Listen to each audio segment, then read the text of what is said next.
Hi, it's Ben Cummins here from Tridant Consulting. I'm a certified BlackLine implementation consultant, as well as a former user of BlackLine as an accountant for several years.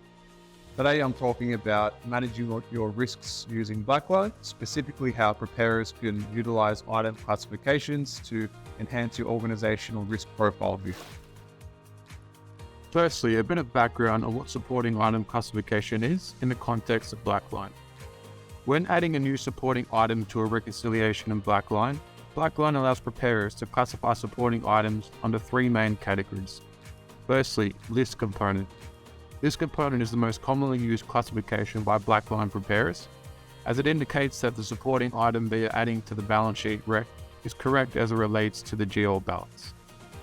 When adding a list component as a supporting item, preparers should ensure they are also attaching relevant supporting documents and comments where applicable.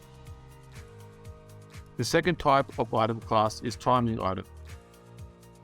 Timing item indicates that the supporting item amount is correct as it relates to the GL balance.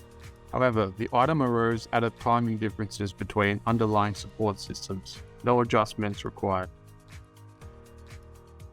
The third and perhaps most critical item class in terms of risk is required adjustment. This item classification is the most important to utilize correctly as it provides an insight into amounts which are potentially increasing your balance sheet risk and possibly require further investigation as to what actions to take to correct the misstatement. Examples of required adjusting items are things like mistaken journal postings or document miscodings.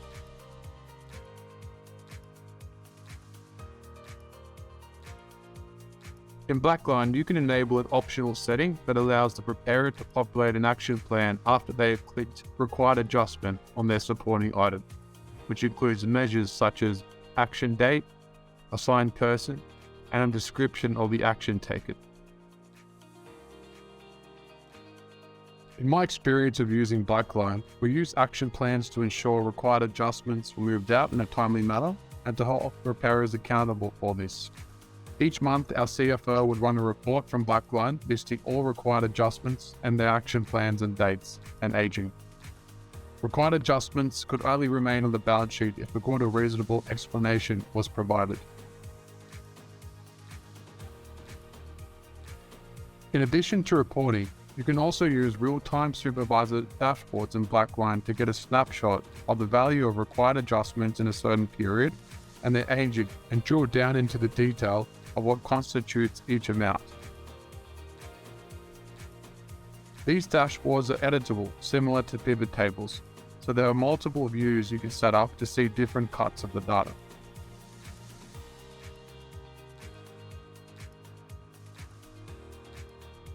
The caveat with all this is that it requires approvers within BlackLine to enforce a quality standard, ensuring all preparers are classifying their items correctly and not just putting everything as a general list item.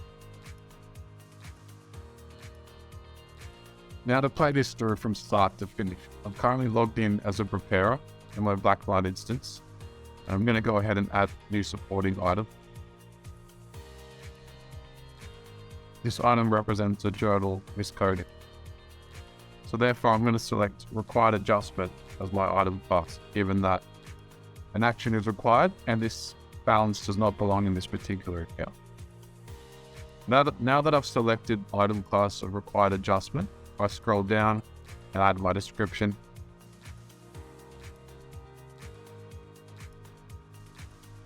The action plan section has also populated. So I'm going to add an action date, an assignee, myself, and an action plan.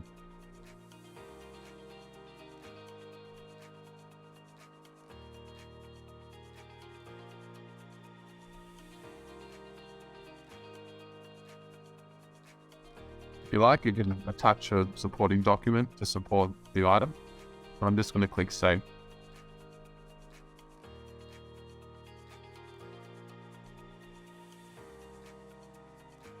So that's now on the face of my rec because of required adjustment.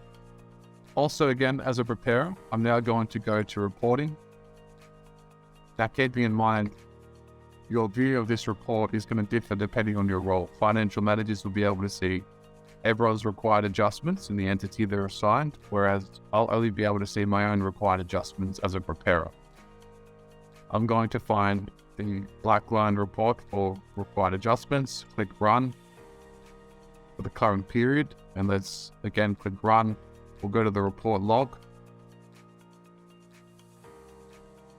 and I can just view the report here in BlackLine.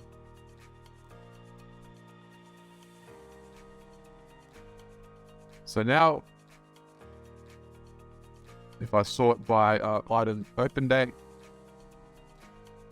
we can see my journal miscoding supporting item is here, which I just added. It's coming up instantaneously on the report. Thanks for listening. Stay tuned for more videos like this to come. And if you want to know more, feel free to contact me on LinkedIn.